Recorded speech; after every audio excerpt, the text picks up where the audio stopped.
జగిత్యాల జిల్లా మెట్పల్లి పట్టణంలోని బీఆర్ఎస్ కార్యాలయంలోని మెట్పల్లి ఇబ్రహీంపట్నం మల్లాపూర్ మండలాలకు చెందిన 53 మంది లబ్ధిదారులకు 9,14,000 విలువ గల ముఖ్యమంత్రి సహాయ నిధి చెక్కులను ఎమ్మెల్యే డాక్టర్ కల్వకుంట్ల సంజయ్ అందజేశారు.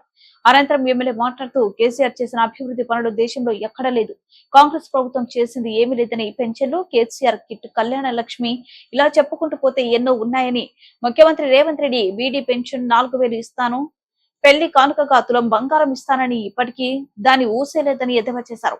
ఇప్పుడు హైదరాబాద్ లోని మూసీ నదిని అభివృద్ధి చేస్తాడట. ఎందుకో నాకు అర్థం కాలేదు. బీఆర్ఎస్ లో గెలిచి కాంగ్రెస్ పార్టీలో చేరుతున్నారని, కానీ మీరు నా మీద నమ్మకంతో గెలిపించారు. ప్రతిపక్షంగా అయినా కోట్లాడతానని అన్నారు. నేను మిమ్మల్ని మోసం చేయను, మీ ఆశీర్వాదం నాకు కావాలన్నారు.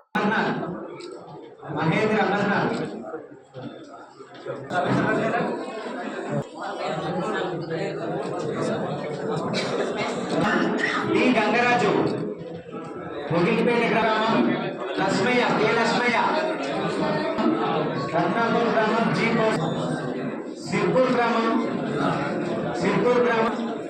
నాగవపేట కే రచన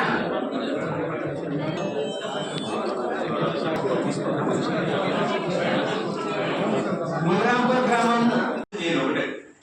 వీళ్ళు వచ్చినాక కొత్త ధనం ఏమైనా ఉందా, కొత్త ఆలోచన ఒకటన్నా పుట్టిందా తలకెళ్ళి అని ఆలోచన చేయండి. ఒక్క కొత్త ఆలోచన రాలి ప్రభులు ఏమనంటే కేసీఆర్ చేసిన ఏడ్చుడు తప్ప ఒక్క కొత్త ఆలోచన ఇప్పటి వరకు వాళ్ళ సొంత ఆలోచన లేదు. ఒకటే ఒక కొత్త ఆలోచన ఏమొచ్చిందంటే ముఖ్యమంత్రి గారికి మూసీ అని ఉంటుంది, మన హైదరాబాద్ దగ్గర నల్గొండ నుంచి హైదరాబాద్ దగ్గర ఉంటుంది.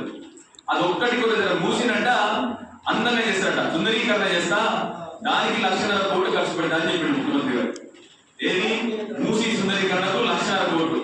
ఒక నెల క్రితము 50,000 కోట్లు అన్నాడు, తర్వాత 15 రోజుల క్రితము 70,000 కోట్లు అన్నాడు.